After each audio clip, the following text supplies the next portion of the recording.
Feuchamaich Beagan Scots the Celtic podcast. Kimraha Huladunya, how is everyone? On today's show in Feuchamaich Beagan Gaidhlig, that's Let's Try Little Gaelic. Frustrated with Gaelic? In Celtic history? A brief history of Clan Donald, Part 3, the Gaelic revival. In everyday Celtic ways, politics and intrigue of the Celtic world. We're going to hear music from Julie Fallis, Monren, Rachel Newton, Karen Matheson, and Iona Fife. And in History of Ireland. Now this one has the actual date of 23rd April, 1014. It's the defeat of Mael Morda Mach Murnacha and the Viking forces by the armies of Brian Boru at the Battle of Clontarf. And this marks the beginning of the decline of Viking power in Ireland. But sadly, it marked the death of Brian Boru, the High King of Ireland. If you're already a subscriber to the Olde Scot YouTube channel and enjoy the variety of interesting videos and podcasts that we produce weekly, then you should join us on the Olde Scot Facebook group. Not only do you get all the great videos you already enjoy, but so much more. Come and connect with your Celtic community here on Olde Scot Facebook group. Learn the history of Gaelic songs as you learn to sing them. Gaelic and English lyrics are provided to give you a deeper understanding of the song, to guide you when you're learning, or just sit back and enjoy these beautiful songs. Today's song is Ilihun Estolam U. Now the song is about a young girl who pines for a young sailor who works a ship that works in the straits. Now she has longed for him since she was very young, yet her parents want better for her. Not just a sailor, but a captain or even an owner of a boat. Now she has promised herself to him and longs when he will take her from her people. Yet she doesn't want to live on the Isle of Harris. And in the end she is still left pining for him with only her fondness to keep her company. Alright. Enjoy the song, and remember, Gaelic at the top, English at the bottom. Get ready.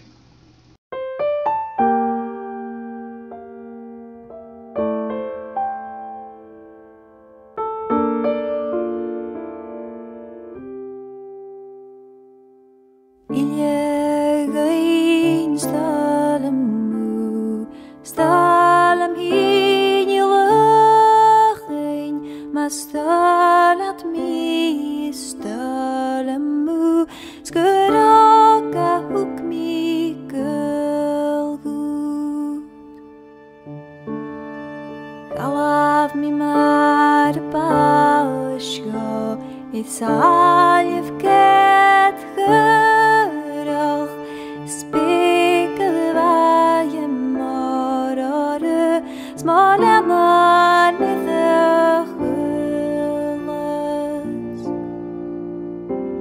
Nu ich mich so schreien war, Chemin jene nach Ratram, vom Bad mach gesejenisch, sie teilt die Fokutsch dich. Saunith mo farentan, gut hamel chlewa.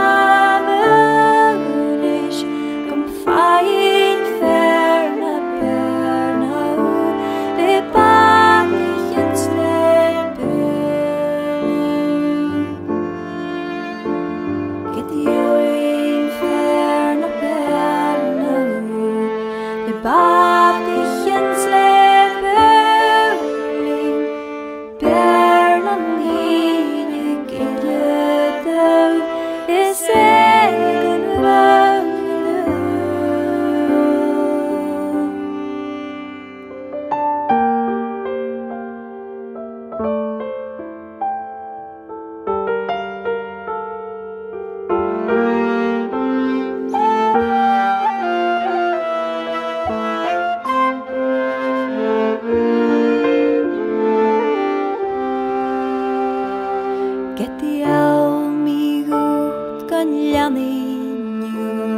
Skinjalach vinje di magen Chaderach in janne hergelet Et jamach gedenken Is gette vin postut Is kada gamle din Chabaterin bjöket Sandana wachas mönish Idegein Staren in juachin Ma stalat mi stalamu Skoroga huk mi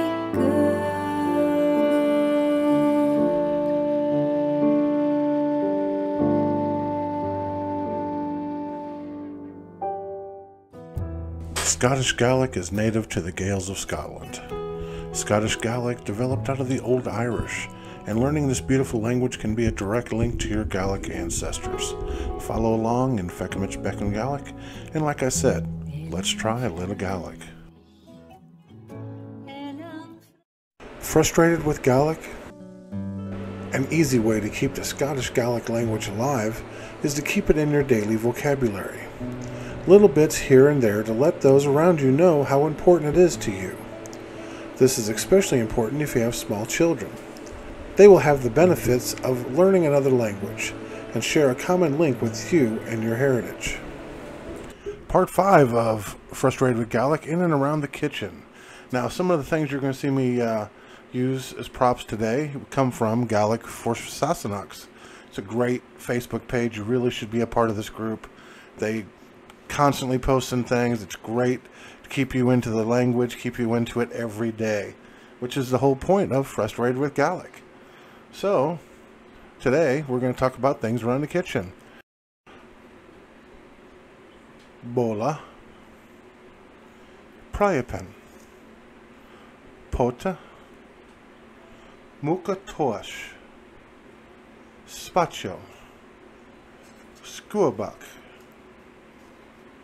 Lacha, Skriaber, and Cha'aunachar. Now, what's good to know in all this if you don't do a little bacon? So, we're going to start with a funik,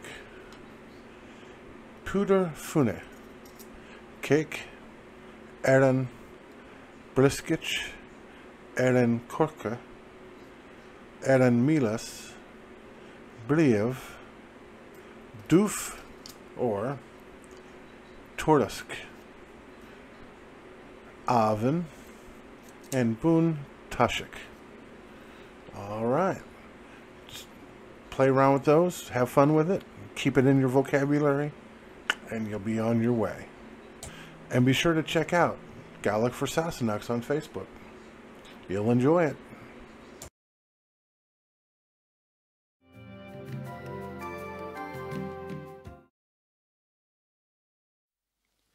Gürtelig lam arhami smocherien sasik bram Vonen jak mi beyond the night yo Glauben an Nen loch ne mars nen strom Signale van atare gachlar vel min hor Laki nabitor sacheru mit yevi Confere mesken loje vares buon gepraat Hanjel shinjele gacher chosh mari han buon lefa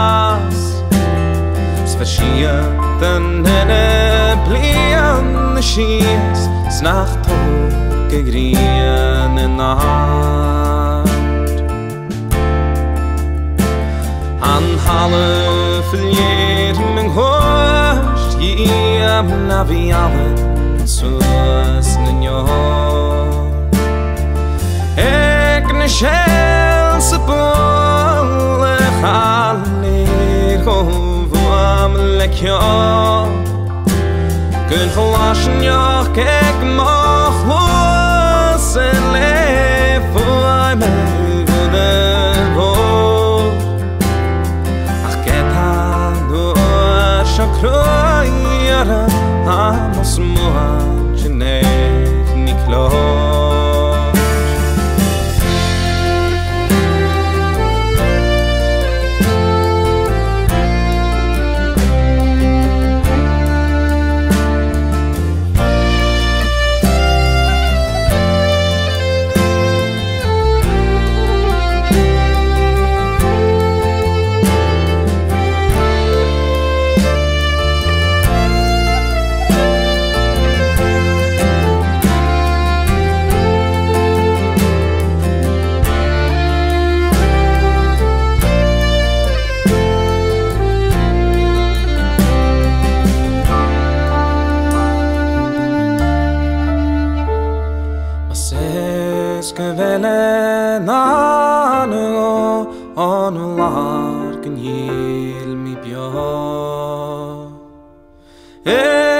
Fake me not just in Yachim Marachok Bishines can I have lava Kines Bilen Bula Tashfok Smayout and Nesby Pajigu Lefan Met Vjok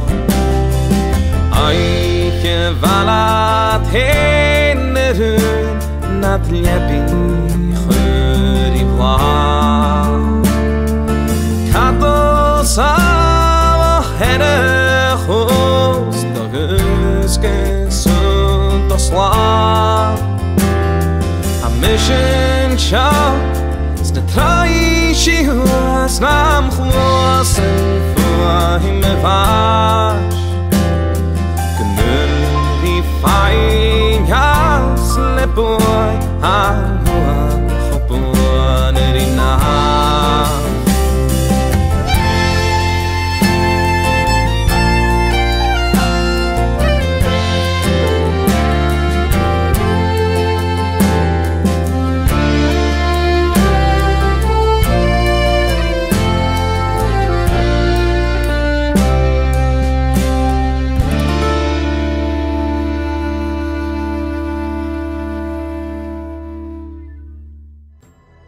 Celtic history brings you the tales of the land, castles, warriors, heroes, legends, and customs that have created the rich, vibrant, and sometimes strange and wonderful history of the Celtic world.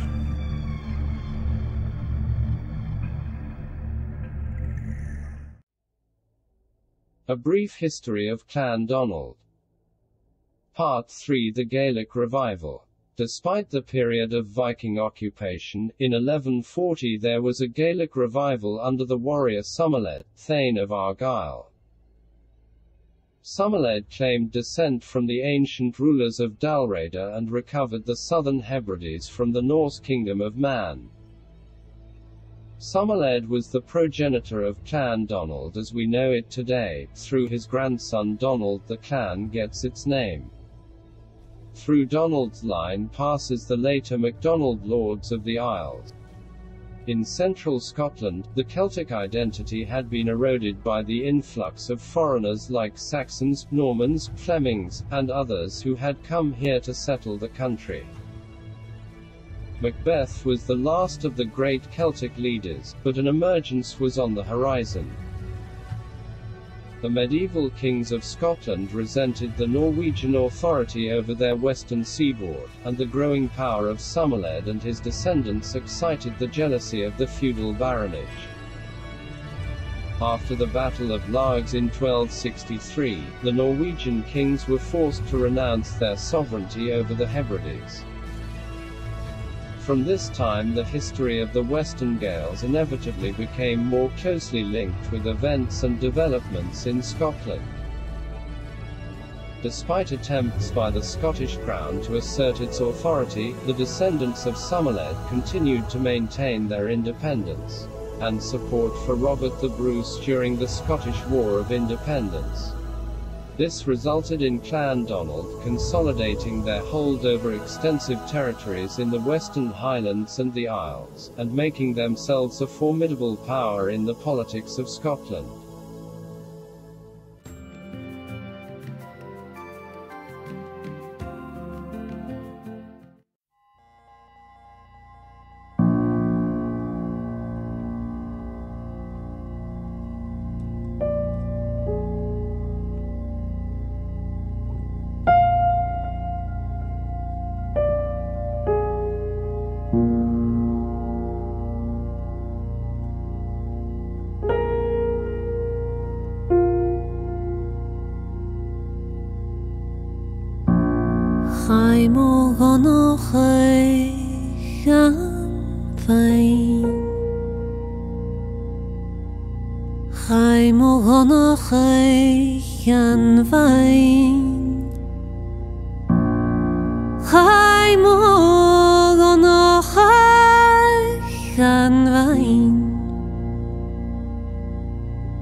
Chai mo no chai chan vain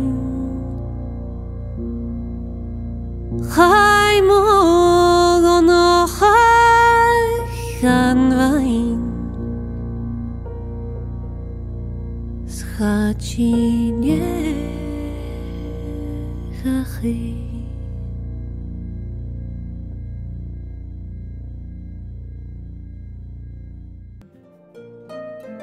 Everyday Celtic Ways brings you the mythology, traditions, and customs that have created a unique and personal culture that still affects those that are Celtic and those that just love the Celtic world.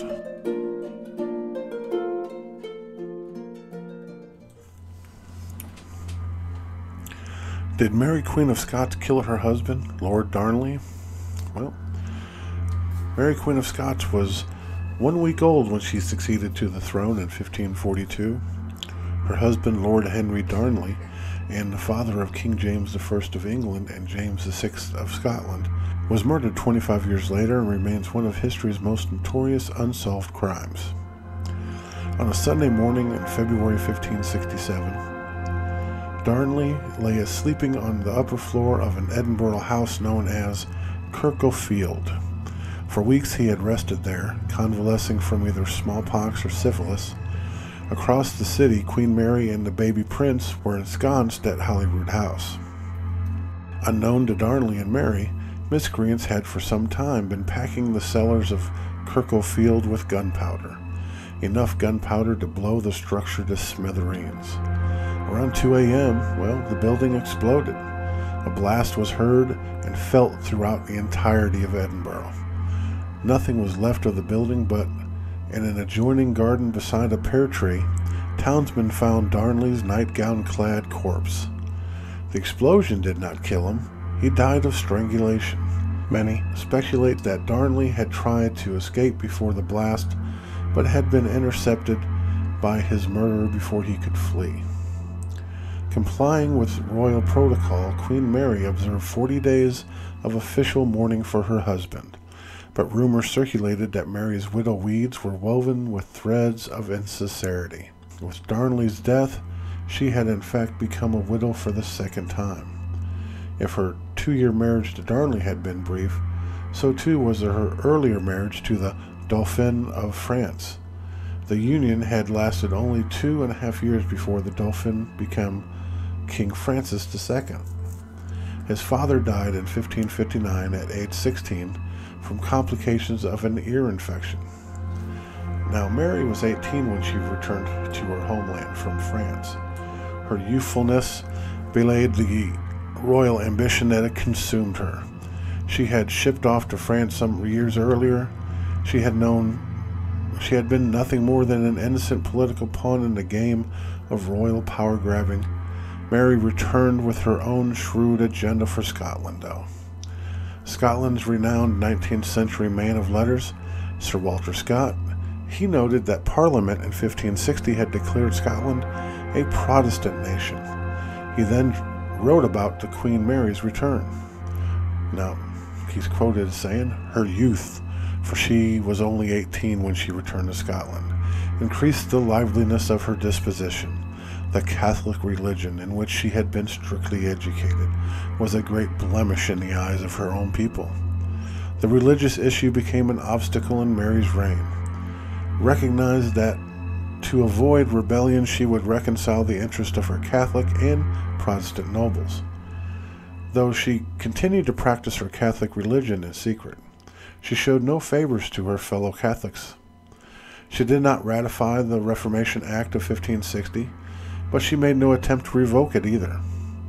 Following her return, the royal court was once again in focus of the cultural life of the kingdom, a glittering cosmopolitan Renaissance court in the style of Mary's French in-laws.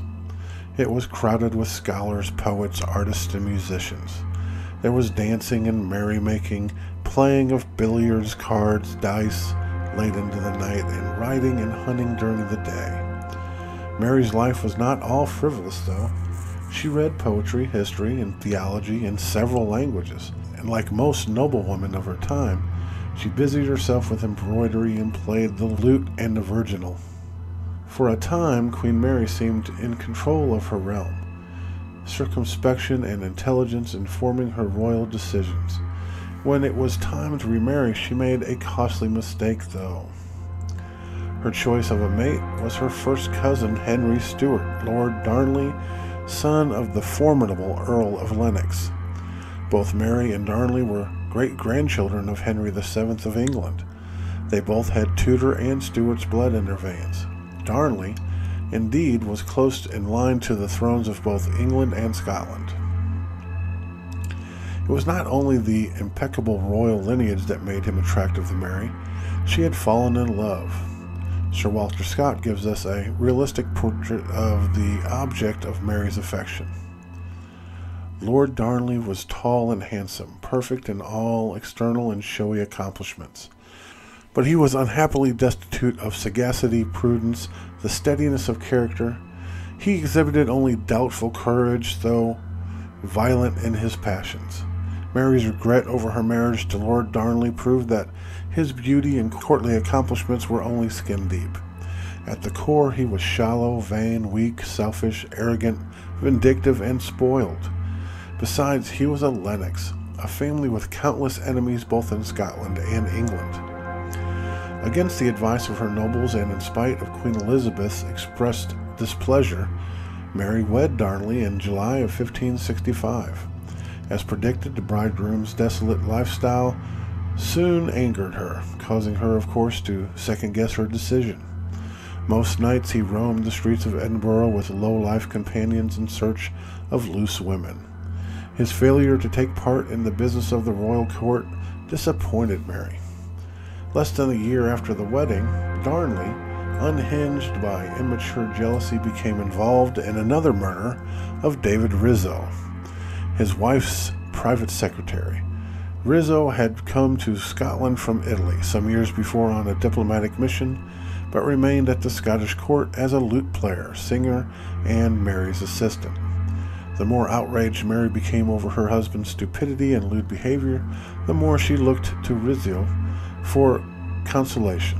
At the time, she and Rizzo were close. Many Scottish Protestant lords were discontent with Mary's rule.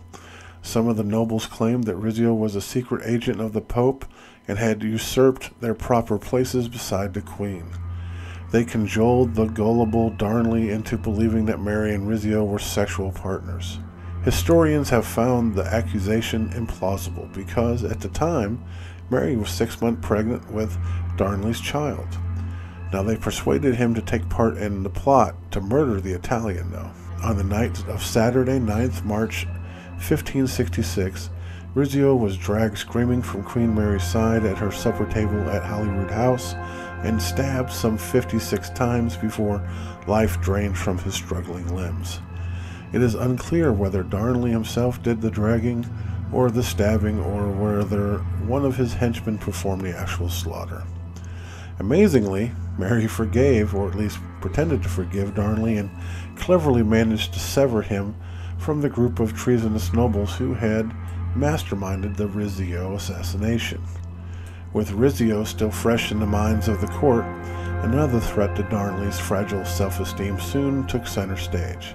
James Hepburn, 4th Earl of Bothwell, a committed Protestant himself, rushed to Mary's aid in putting down a rebellion of Protestant conspirators. Bothwell was Lord Admiral of Scotland, and although he possessed a reputation for bravery, he was also known to be lecherous, brutal, and power-hungry. Mary regarded him as her savior, though, and he quickly became her most trusted advisor. By the time Mary gave birth to Lord Darnley's son in June 1566, her husband had backslid into the life of debauchery, neglecting his royal duties and displaying a sullen resentment towards Mary's relationship with Bothwell. His disappearance from court prompted talk of a possible annulment of the royal marriage, but when the Queen learned he was ill in Glasgow, she traveled to his bedside and later arranged for a horse litter to carry him back to Edinburgh to convalesce at Kirkle Field. For months, Mary had spoken of her husband with nothing but contempt, and the gesture was out of character. There is still the question of who murdered Lord Darnley. Most historians agreed that Bothwell, with or without Mary's complicity, concocted the plot. The explosion gave the crime such flagrant overtones which scandalized all of Europe. The disintegration of the building would cover tracks, making it impossible to prove anything. There was no direct evidence establishing Bothwell as the murderer either. For those associated with the royal court, it was only too easy to guess. Bothwell was a ruthless opportunist who aimed at nothing less than the kingship of Scotland. Typical of the era, the events following Darnley's murder were tragic, dramatic, ruthless, and bloody. Bothwell kidnapped, raped, so Mary claimed, and married the Queen. Within days of the wedding, Mary was reduced to suicidal despair by Bothwell's abuse. Yet her willingness to marry Bothwell was not as absurd as it might seem. In spite of all she had been through, Mary remained astute. In the political power game playing out around her, she needed a strong ally to protect her from rebellious noblemen. Less than a year after Darnley's death, the Scottish lords forced Mary to abdicate and flee to England. For the next 2 decades, she was a prisoner of Queen Elizabeth I and executed in England at Fotheringhay Castle in 1587. There's no hint of any culpability on Queen Mary's part concerning the Darnley murder, and the truth, well, it's shrouded in the mire of Scottish politics.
Sauna hiwn a geibio Rhain mi siolach ar sad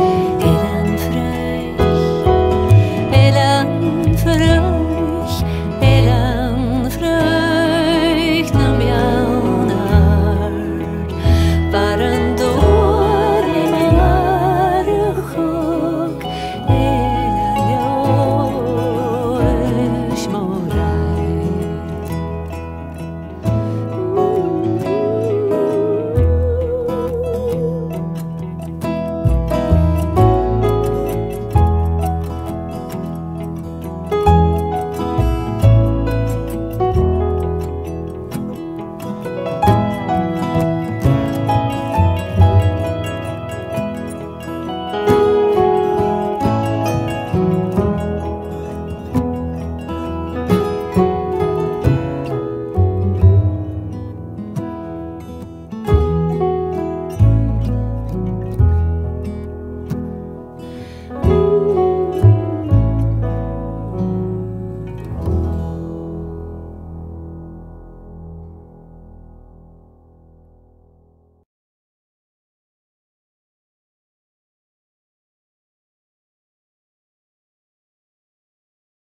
Top 11 Heritage. Now remember to check out my YouTube channel. It's got Celtic music, podcasts, Gaelic language, Gaelic song, Celtic history videos, plus lots more.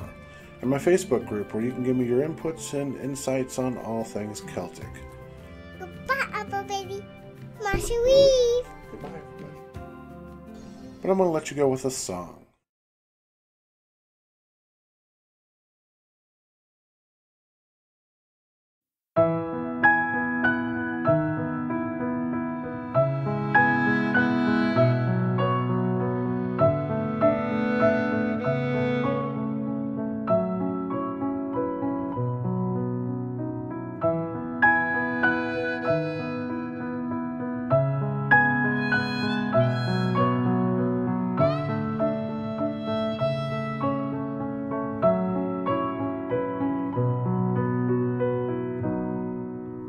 The wind will still blow, the world is still turning, somewhere exotic, the sun is still burning, but here the night's falling, and so must we rest, your head by my heart gently pressed to my breast.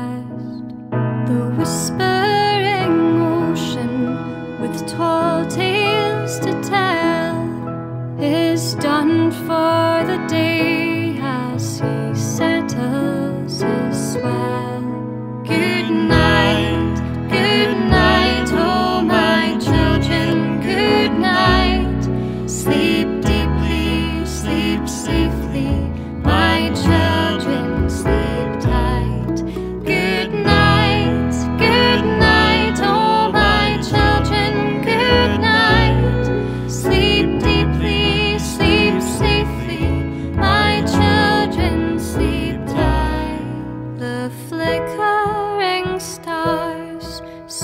Possibly high are yawning and waving from far in the sky, and old Mother Moon with her pale peaceful light keeps watch from above as she sings us good night. Good night, oh my children, good night. Sleep deeply, sleep safely, my children, sleep tight. Good night, oh my children, good night. Sleep deeply, sleep safely, my children, sleep tight.